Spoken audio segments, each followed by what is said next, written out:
कर्जाच्या जाळ्यातून सुटण्यासाठी स्वतःच्याच मृत्यूचा कट. मित्राचा खून करून रेल्वे रुळावर ठेवले प्रेत. गोंदिया जिल्ह्यातील देवरी तालुक्यात एका धक्कादायक हत्याकांडाचा आमगाव पोलीस ठाणा यांनी पर्दाफाश केला.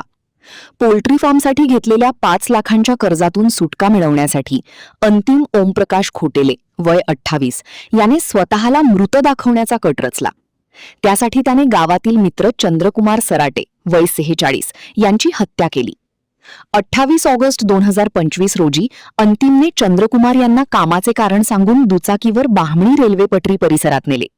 तिथे जबरदस्तीने दारू पाजल्यानंतर 29 ऑगस्टच्या पहाटे दुपट्ट्याने गळा आवळून त्यांची हत्या केली. त्यानंतर मृतदेहाला स्वतःचे कपडे घालून खिशात आधार व एटीएम कार्ड ठेवले, जेणेकरून रेल्वे अपघातात मृत्यू झालेला व्यक्ती अंतिमच असल्याचे भासवता येईल. घटनास्थळी दुचाकी सोडून अंतिम फरार झाला आणि तब्बल 8 महिने स्वतःला मृत असल्याचे भासवत राहिला. मात्र चंद्रकुमार यांचे भाऊ रमेश सराटे यांना संशय आल्याने त्यांनी पोलिसांत तक्रार केली. तांत्रिक तपासातून अंतिम जिवंत असल्याचे उघड झाले. अखेर त्याच्या वडिलांनीच त्याला पोलिसांच्या स्वाधीन केले.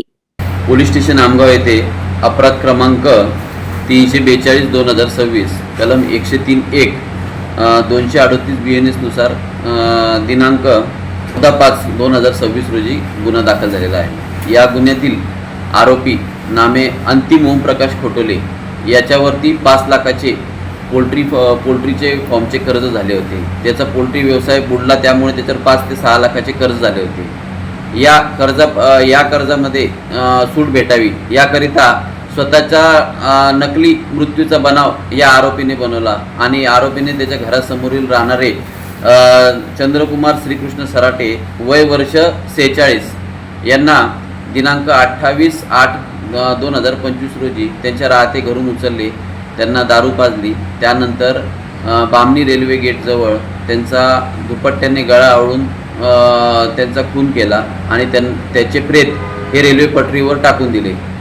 त्यावेळी आरोपीने त्याला स्वतःचे कपडे घातले, त्याच्या खिशामध्ये स्वतःचे आधार कार्ड, एटीएम कार्ड आणि इतर कागदपत्रे टाकली, जेणेकरून आरोपी हा स्वतः मरण पावला आहे असा बनाव करण्याचा आरोपीने प्रयत्न केला.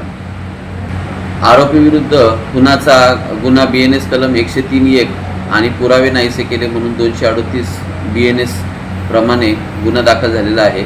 आरोपी अटकेत आहे. पुढील तपास आमगाव पोलीस करत आहेत.